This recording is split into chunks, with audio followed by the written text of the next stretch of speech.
Hello students, welcome to another video lecture of biology class. So আজকে আমরা একটা নতুন চ্যাপ্টার স্টার্ট করছি, that is the human health and disease.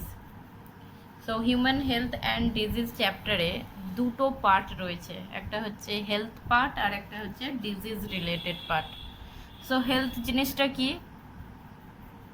Health may be defined as a state of complete physical, mental and social well-being. Social well-being. So actually health বলতে কি বোঝাচ্ছে? Health মানে হচ্ছে যে এমন একটা স্টেট যেটা হচ্ছে যে কমপ্লিট একটা ফিজিক্যাল, মেন্টাল এবং সোশ্যাল ওয়েলবিইংস। মিনস হচ্ছে যে ফিজিক্যালি ফিট থাকতে হবে, মেন্টালি ফিট থাকতে হবে, as well as socially fit থাকতে হবে। মানে এইরকম নয় যে আমার বডিতে কিছু ইনফেকশন ঘটেছে, দ্যাট মিনস কিছু ডিজিজ অকার হয়েছে, তার মানে আমি সেখানে হেলদি নয়, আনহেলদি, এটা একটা কন্ডিশন। আর আদারওয়াইজ আমার বডিতে যদি কিছু ডিজিজ না থাকে তাহলে আমি সেখানে কমপ্লিটলি হেলদি, এটা কিন্তু নয়। অর্থাৎ অনেক সময় এরকম ধরনেরও দেখা যায় যে কিছু পার্সন রয়েছে যারা খুব বেশি ইন্টারঅ্যাক্ট করে না, অন্যদের সঙ্গে ইন্টারঅ্যাক্ট করে না, নিজের মধ্যেই থাকে, তার নিজের একটা আলাদা জগৎ থাকে, that means they are not mentally fit, so they are mentally unhealthy. So health আমরা তিনটে কন্ডিশনের উপরেই ডিফাইন করি হেলথকে। একটা হচ্ছে ফিজিক্যালিও ফিট থাকতে হবে, মেন্টালি ফিট থাকতে হবে, অ্যাজ ওয়েল অ্যাজ সোশ্যালিও ফিট থাকতে হবে, তবেই সেটাকে আমরা হেলদি পার্সন রূপে বিচার করব। অ্যান্ড ডিজিজ কাকে বলবো? ডিজিজ হচ্ছে any mall functioning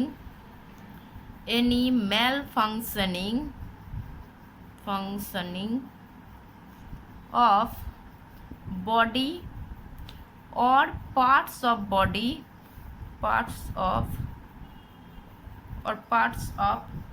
body with some symptoms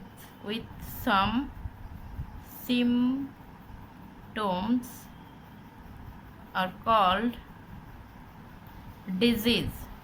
অর্থাৎ যদি আমরা দেখতে পাই যে আমাদের বডির কোনো পার্ট ঠিকমতো ফাংশন করছে না, এবং ঠিকমতো ফাংশন না করার জন্য আমাদের বডিতে বিভিন্ন ধরনের ডিসকমফোর্ট শো হচ্ছে, বডি বিভিন্নভাবে ডিসঅ্যাবল হয়ে গেছে, তার ফাংশন ঠিকমতো করতে পারছে না, তাহলে এবং সেখানে কিছু স্পেসিফিক কিছু সিমটমস দেখা যাচ্ছে, তাহলে সেই অবস্থাটাকে আমরা ডিজিজ বলছি। তো এখানে হচ্ছে অ্যাকচুয়ালি এই চ্যাপ্টারটা দুটো কন্ট্রাডিক্টরি পার্টকে ডিসকাস করছে, একটা হচ্ছে হেলথ আর একটা হচ্ছে ডিজিজ। অর্থাৎ বিভিন্ন ধরনের ডিজিজ সম্পর্কেও এই পার্টে আমরা পড়বো, আর একজন পার্সন কিভাবে হেলদি থাকতে পারে, সেই তার হেলদি থাকার যে মেকানিজম সেইগুলো সম্পর্কেও আমরা এখানে ডিসকাস করব। সো ডিজিজ বিভিন্ন রকমের হয়, সেটা জেনেটিক ডিসঅর্ডার হতে পারে, সেটা বিভিন্ন ধরনের ভাইরাল ইনফেকশন হতে পারে, ব্যাকটেরিয়াল ইনফেকশন হতে পারে, প্রোটোজোয়াল ইনফেকশন হতে পারে, বা বডি পার্টের বিভিন্ন ড্যামেজ হয়ে যাওয়ার জন্যও কিছু ডিজিজ দেখা যেতে পারে। সো সেটা ডিজিজ পার্টে আমরা ডিসকাস করব।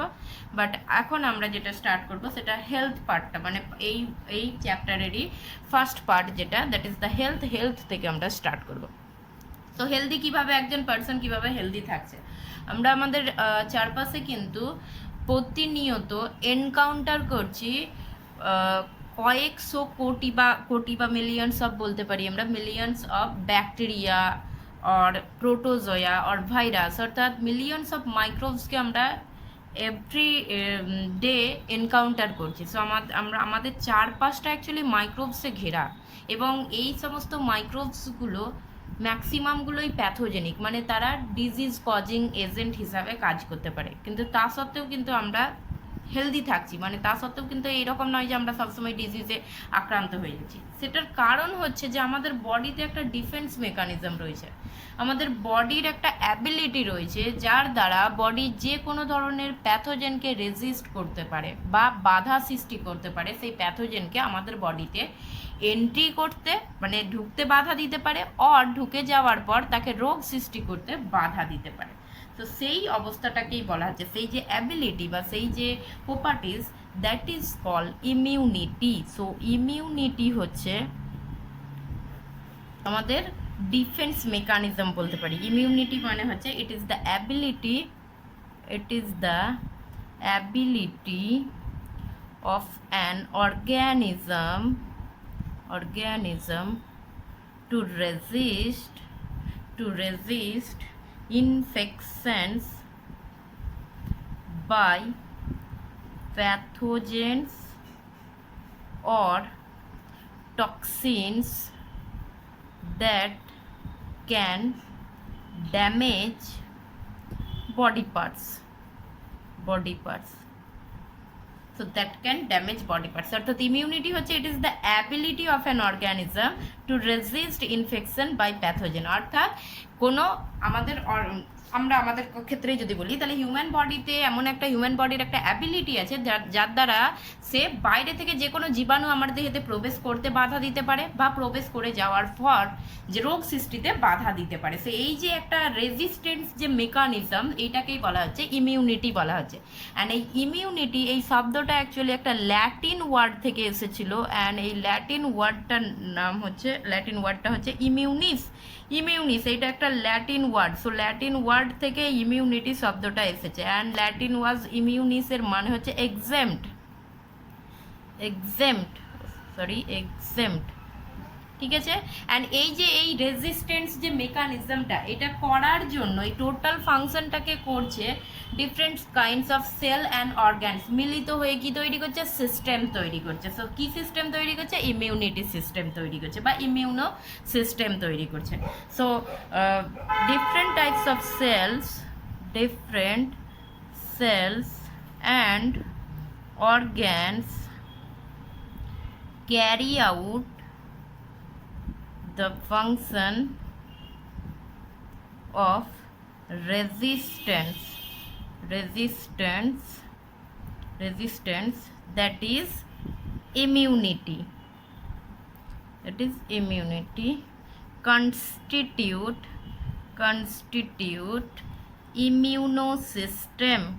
অর্থাৎ আমরা জানি আমাদের বডিতে বিভিন্ন ধরনের সিস্টেম আছে। অ্যান্ড সিস্টেম যখনই আমরা বলছি তার মানে কোনো একটা পার্টিকুলার অর্গানের কথা আমরা বলি না। সিস্টেম মিনিং সেখানে ডিফারেন্ট টাইপস অফ সেলস থাকে, ডিফারেন্ট টাইপস অফ অর্গান থাকে, তারা different types of cells and organs একসঙ্গে মিলিতভাবে কোনো একটা পার্টিকুলার ফাংশন করে থাকে।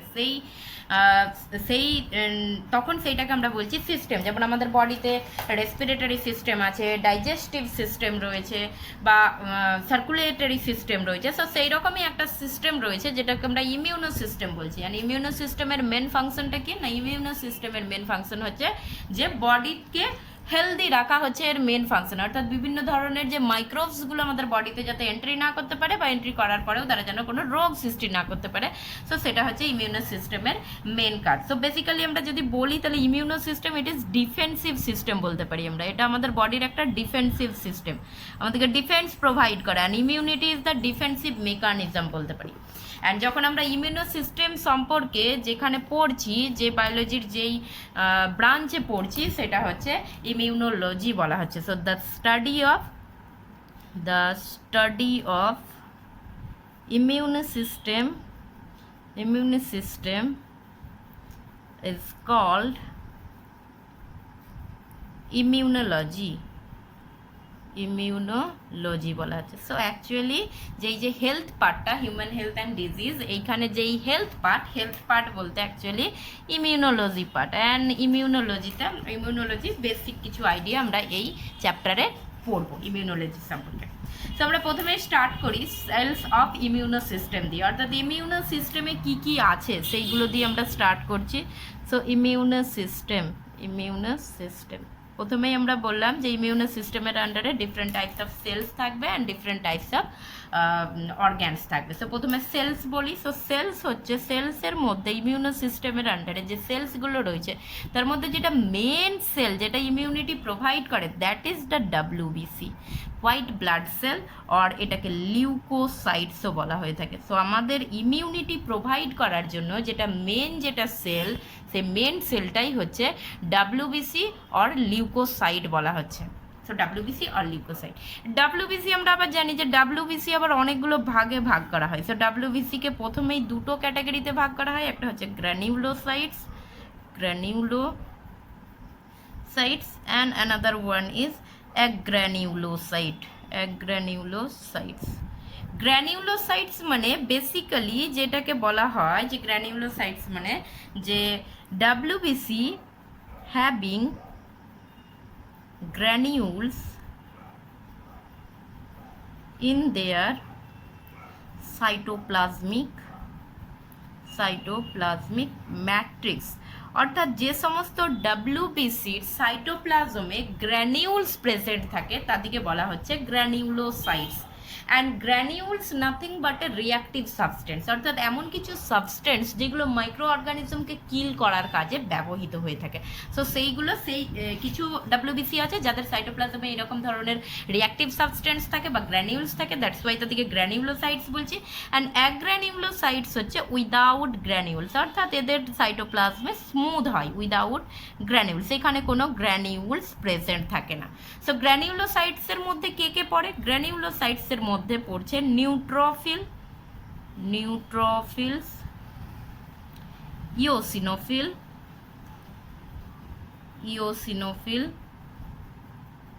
And basophil.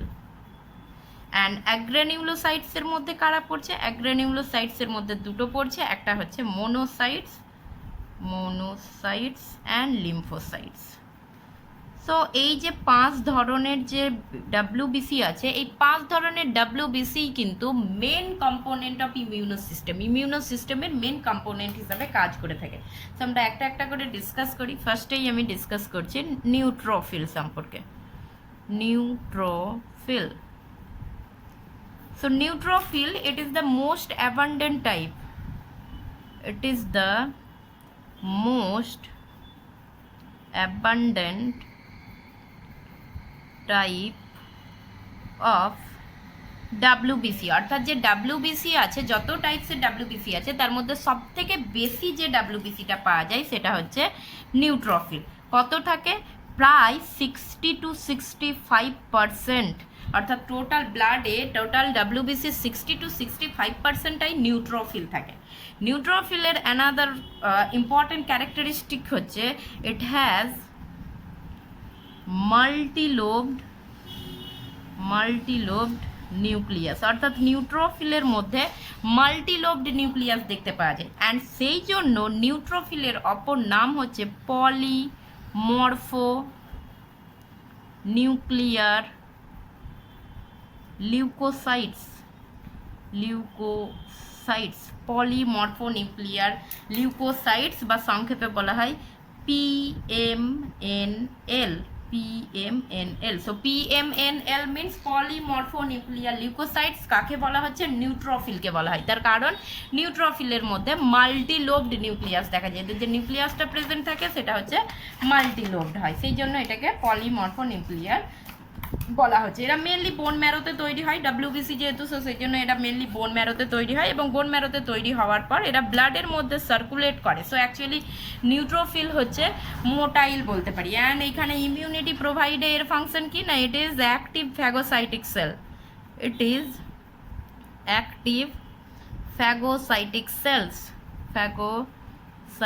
Sales. That means এরা আমাদের শরীরে যে সমস্ত মাইক্রোবসগুলো প্রবেশ করে তাদেরকে ফ্যাগোসাইটোসিস পদ্ধতিতে ধ্বংস করে। সো ফ্যাগোসাইটিক সেলস এই জন্য বলা হচ্ছে, এদিকে এরা ইট করে, ফ্যাগোসাইটোসিস পদ্ধতিতে এরা এই মাইক্রোবসগুলোকে ধ্বংস করে থাকে। সো এটা হচ্ছে নিউট্রোফিলের মেন ফাংশন, এবং এটা খুব অ্যাক্টিভ একটা ফ্যাগোসাইটিক সেল হিসাবে কাজ করে থাকে। অর্থাৎ যে কোনো সেলের মধ্যে যে কোনো বা ব্লাডের মধ্যে কোনো মাইক্রোবস প্রবেশ করলে এরা সেটাকে ফ্যাগোসাইটোসিস পদ্ধতিতে ধ্বংস করে।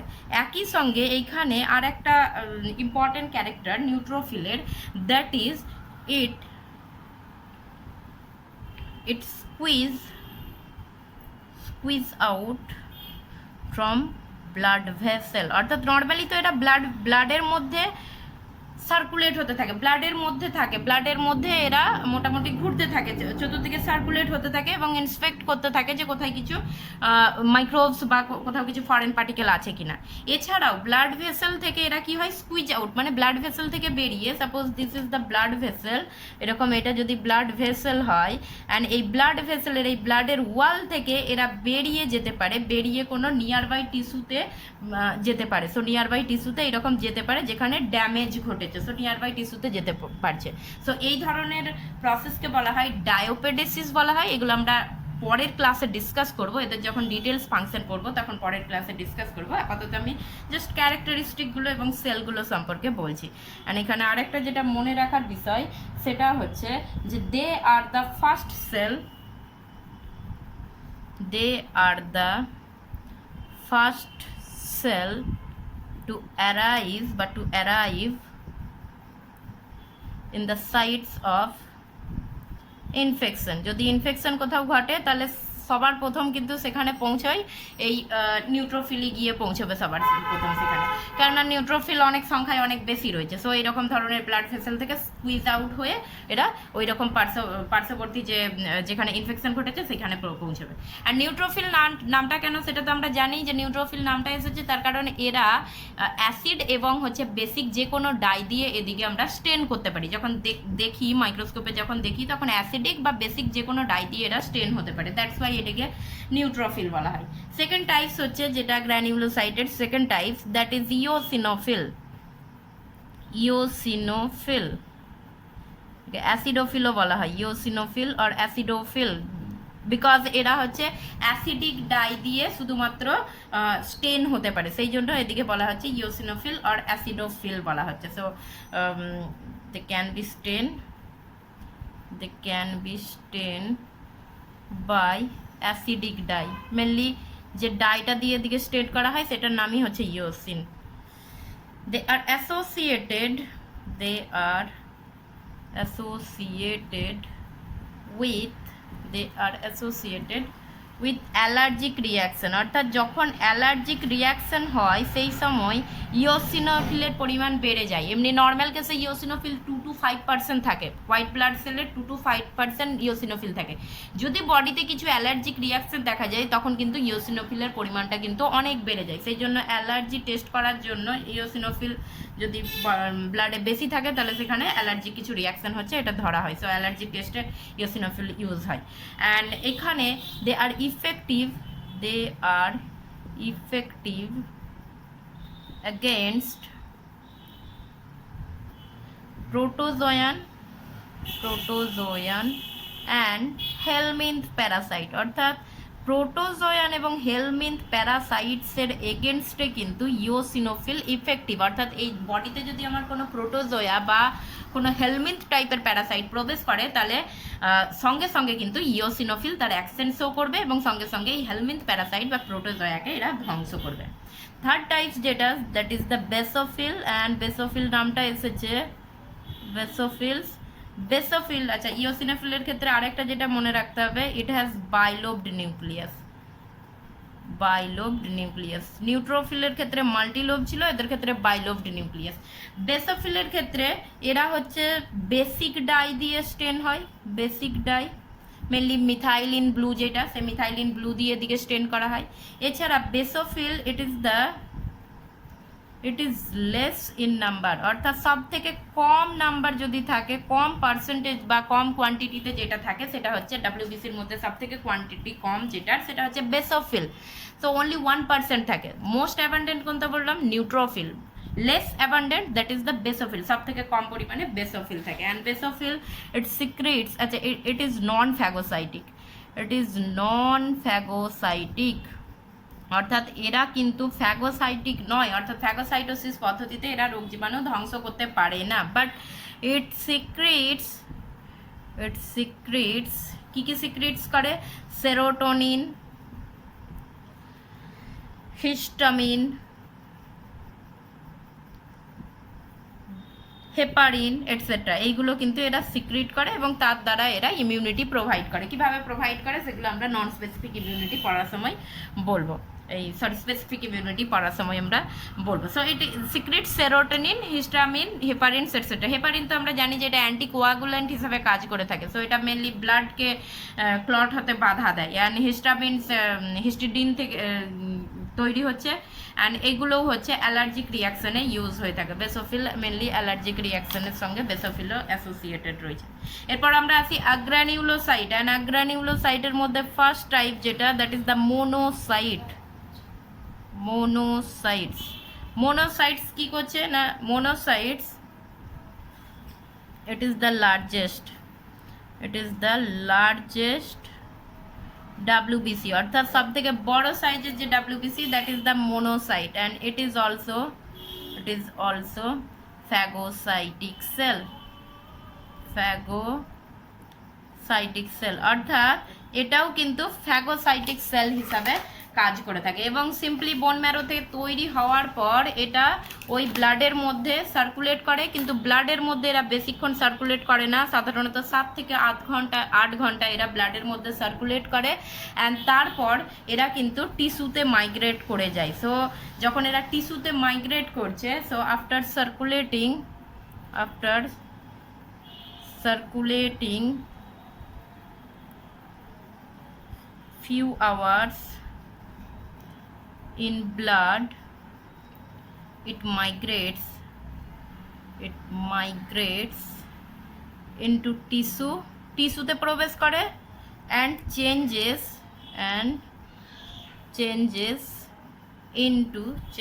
into ম্যাক্রোফাজেস। অর্থাৎ টিস্যুতে প্রবেশ করে যাওয়ার পর এটাকে আর মোনোসাইট বলা হয় না, এটাকে তখন ম্যাক্রোফাজেস বলা হয়। অর্থাৎ টিস্যুতে প্রবেশ করে যাওয়ার পর এর মধ্যে বিভিন্ন ধরনের, এটা প্রথমে তো অনেক বড় সাইজের হয় এবং তারপর এদের মধ্যে বিভিন্ন ধরনের হিস্টোলজিক্যাল ডিফারেন্সিয়েশন ঘটে, পরিবর্তন ঘটে, এবং পরিবর্তন ঘটার পর এটাকে তখন আমরা ম্যাক্রোফাজেস বলবো। আচ্ছা, মোনোসাইট ক্ষেত্রে আর একটা কথা বলি আমরা, neutrophil and monocytes are active phagocytic cell, এবং এরা শুধুমাত্র মাইক্রোবসকে যে ধ্বংস করে তা নয়, এরা কিন্তু বডিতে যদি কোনো ডেড টিস্যু থাকে বা ডেড সেল থাকে, সেই ডেড সেল বা টিস্যুগুলোকেও এরা ইট করে নেয়, খেয়ে নেয়, এবং সেই জন্য এদিকে স্ক্যাভেঞ্জার্স বলে। So monocytes and neutrophils eats up dead body cells, and সেই জন্য এদের অপর নাম হচ্ছে সোলজার্স, বডির সোলজার্স বলা হচ্ছে, অর স্ক্যাভেঞ্জার্স বলা হয়। স্ক্যাভেঞ্জার্স, এরা মৃত সেলগুলোকেও খেয়ে নেয়, সেই জন্য এদিকে সোলজার্স বা স্ক্যাভেঞ্জার্স বলা হয়। এরপর আমরা আসি, যেটা এখানে বললাম যে যখন ব্লাডের মধ্যে সার্কুলেট করছে তখন সেটাকে আমরা বলছি যে মোনোসাইটস বলছি। যখন ব্লাড থেকে এরা বেরিয়ে যাচ্ছে, তখন ব্লাড থেকে বেরিয়ে এরা যখন টিস্যুর মধ্যে প্রবেশ করছে, তখন এদের মধ্যে বিভিন্ন পরিবর্তন ঘটে, এরা কিসে পরিণত হচ্ছে? ম্যাক্রোফাজে। সো এখানে আমরা স্পেশাল একটা টাইপ বলবো তাহলে ম্যাক্রোফাজ। সো যেটা অ্যানাদার কম্পোনেন্ট অফ ইমিউনো সিস্টেমের সেলের কথা বলছি আমরা। সো ইমিউনো সিস্টেমের একটা ইম্পর্ট্যান্ট সেল হচ্ছে macrophages. So it is derived from monocyte থেকে তৈরি হয় এরা মেনলি, এবং এদের নামটা কিন্তু ম্যাক্রোফাজেস। ম্যাক্রো কথাটার মানে কি? ম্যাক্রো কথার মানে লার্জ, মানে অনেক লার্জ সাইজড হয়, অ্যান্ড ফাজ মিনস এরা ইট করে, অর্থাৎ বিভিন্ন ধরনের মাইক্রোবস যেগুলো প্রবেশ করে সেগুলোকে ফ্যাগোসাইটোসিস পদ্ধতিতে ইট করে, বা সেলকে ফ্যাগোসাইটোসিস পদ্ধতিতে ইট করে। সো অ্যাক্টিভ ফ্যাগোসাইটিক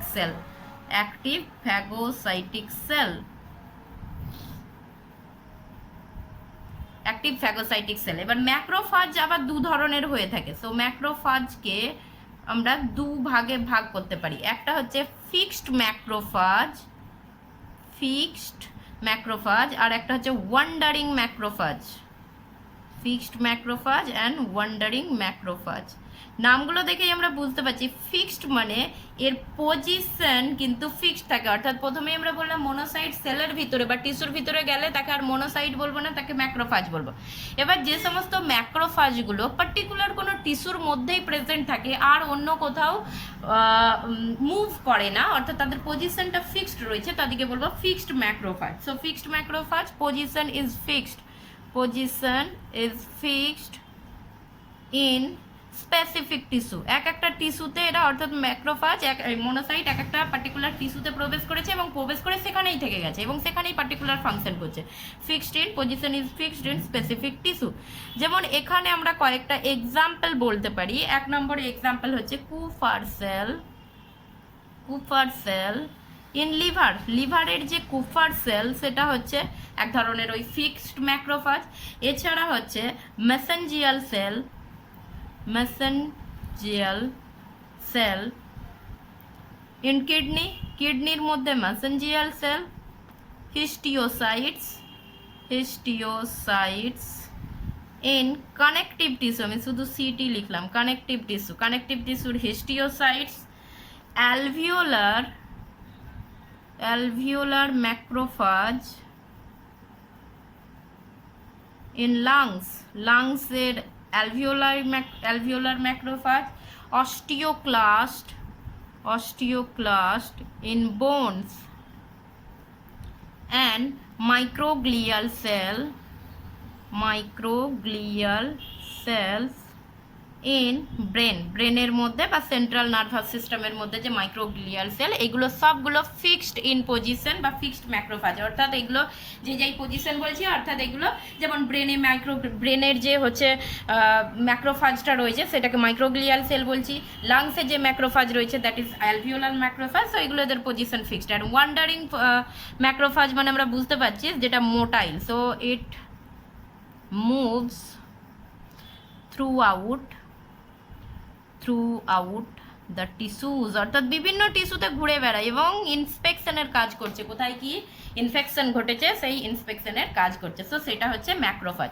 আচ্ছা, এবার ম্যাক্রোফাজের ক্ষেত্রে একটা ইম্পর্টেন্ট ক্যারেক্টার যেটা মনে রাখতে হবে, macrophage is antigen presenting cell, so it acts as antigen presenting sell.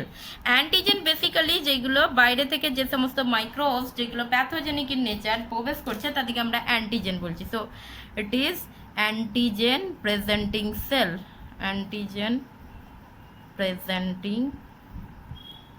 cells और APC বলা আছে। আচ্ছা, এবারে অ্যান্টিজেন প্রেজেন্টিং সেল কি বা অ্যান্টিজেন কি সেগুলো আমরা নেক্সট লেকচারে ডিসকাস করব। আপাতত জাস্ট ক্যারেক্টারটা মনে রাখতে হবে, আপাতত আমি জাস্ট ক্যারেক্টারটা বললাম, আমরা ডিটেলস এইগুলো ডিসকাস করব নেক্সট লেকচারে। সো এটা গেল ম্যাক্রোফাজের ক্ষেত্রে। এবার আমরা অ্যাগ্রানুলোসাইটসের মধ্যে পড়েছিলাম monocytes and lymphocytes, so second types তাহলে আসছে যেটা ফিফথ টাইপ অফ WBC এবং অ্যাগ্রানুলোসাইটের second type that is the lymphocyte, and this is the most important in immuno system. Lymphocyte অর্থাৎ ইমিউনোসিস্টেমের ম্যাক্সিমাম ফাংশনটাই করে ইমিউনিটি প্রোভাইডের জন্য, ম্যাক্সিমাম ইমিউনিটিটা যেটা প্রোভাইড করে is is the lymphocyte, it is the most important.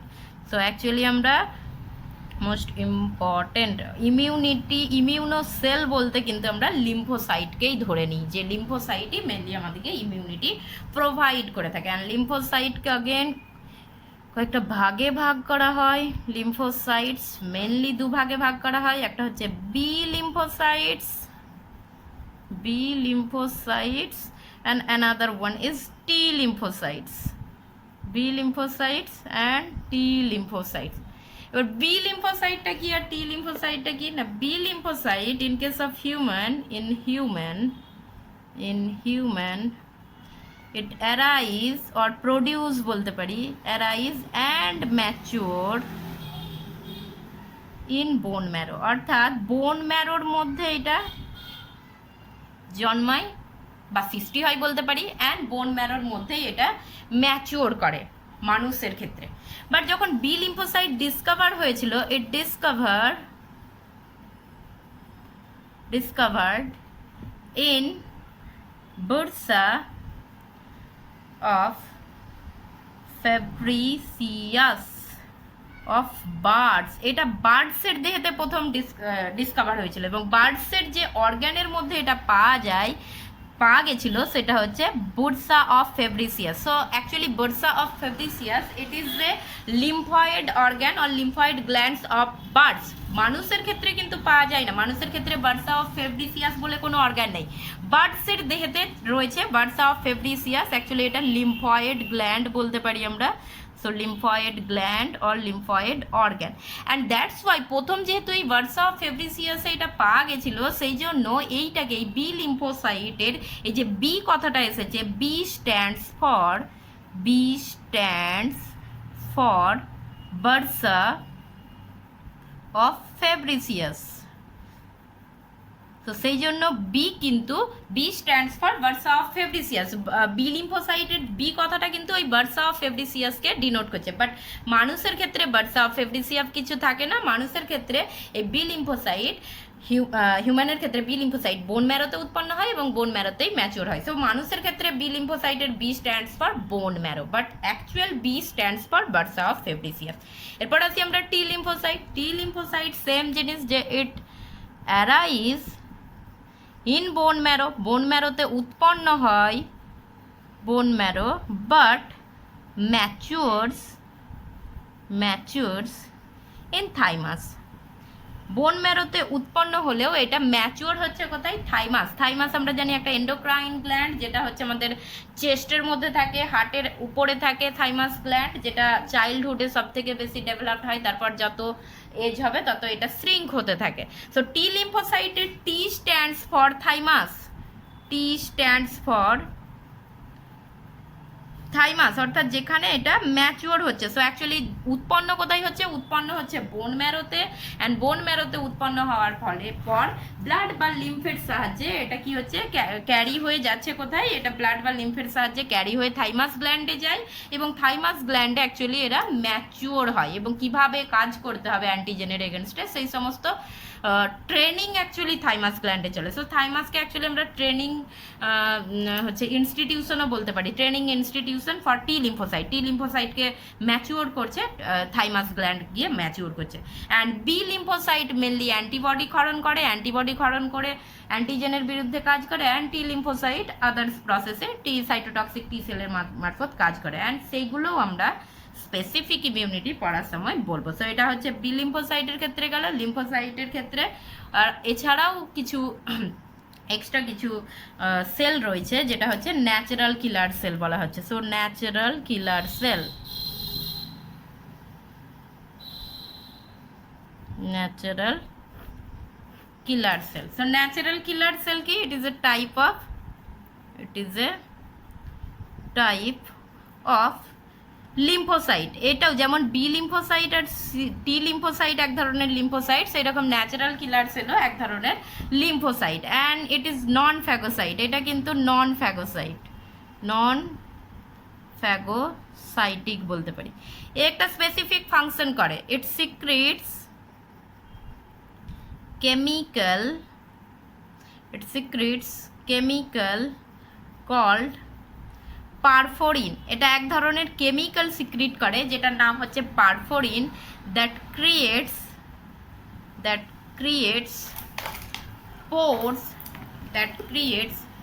pores in plasma membrane of target cells and causes cytolysis. Natural killer cell হচ্ছে এক ধরনের lymphocyte বলতে পারি আমরা, এবং বি লিম্ফোসাইট আর টি লিম্ফোসাইট থেকে এটা ডিফারেন্ট। এটা কি করে না, টার্গেট সেল বলতে কোনো মাইক্রোবস যদি সেলের ভিতরে প্রবেশ করে, সেটা ব্যাকটেরিয়া হোক বা অন্য কোনো মাইক্রোবস যদি সেলের ভিতরে প্রবেশ করে, তাহলে ন্যাচারাল কিলার সেলের কাজ হচ্ছে পারফোরিন নামে একটা কেমিক্যাল রিলিজ করে, এবং এই পারফোরিন ওই যে ব্যাকটেরিয়া, যদি আমি ব্যাকটেরিয়াই বলি, তাহলে ব্যাকটেরিয়ার এই যে প্লাজমা মেমব্রেন আছে, এই প্লাজমা মেমব্রেনে পোর সৃষ্টি করে দেয়, পোর ক্রিয়েট করে দেয়। এর ফলে কি হচ্ছে, পোর ক্রিয়েট করে দিলে বাইরের এনভায়রনমেন্ট থেকে ফ্লুইড কি করবে, প্রবেশ করবে, এই সেলের ভিতরে প্রবেশ করবে, অ্যান্ড ফ্লুইড, অনেক বেশি ফ্লুইড প্রবেশ করলে এই সেলটা কি হবে, ব্যাকটেরিয়াল সেলটা সোয়েল আপ হবে, অ্যান্ড সোয়েল আপ হয়ে আলটিমেটলি এটা কি হয়ে যাবে, সোয়েল আপ হবে, অ্যান্ড আলটিমেটলি এটা বাস্ট হয়ে যাবে। সো এইটাকেই বলছি আমরা সাইটোলাইসিস। সো এইভাবে সেলের ধ্বংস, মাইক্রোবসকে ধ্বংস করছে ন্যাচারাল কিলার সেল। সো এগুলো হচ্ছে natural killer sell.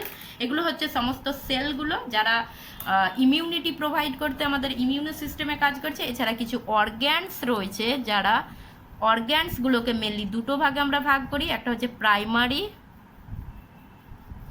Lymphoid organ, আর একটা হচ্ছে secondary lymphoid organ. So immuno system আন্ডারে যে অর্গ্যানগুলো কাজ করে, একটা হচ্ছে primary lymphoid organ and another one is secondary lymphoid organ. Primary lymphoid অর্গ্যানের এক্সাম্পল হচ্ছে বোন ম্যারো অ্যান্ড থাইমাস, অর্থাৎ প্রাইমারি লিম্ফয়েড অর্গান মেনলি বলা হয় যে যেখানে B lymphocyte and T lymphocyte mature হয় সেইগুলোকে বলা হয় primary lymphoid organ. So bone marrow and thymus, bone ম্যারোতে বি লিম্ফোসাইট ম্যাচিওর হয়, থাইমাসে টি লিম্ফোসাইট ম্যাচিওর হয়।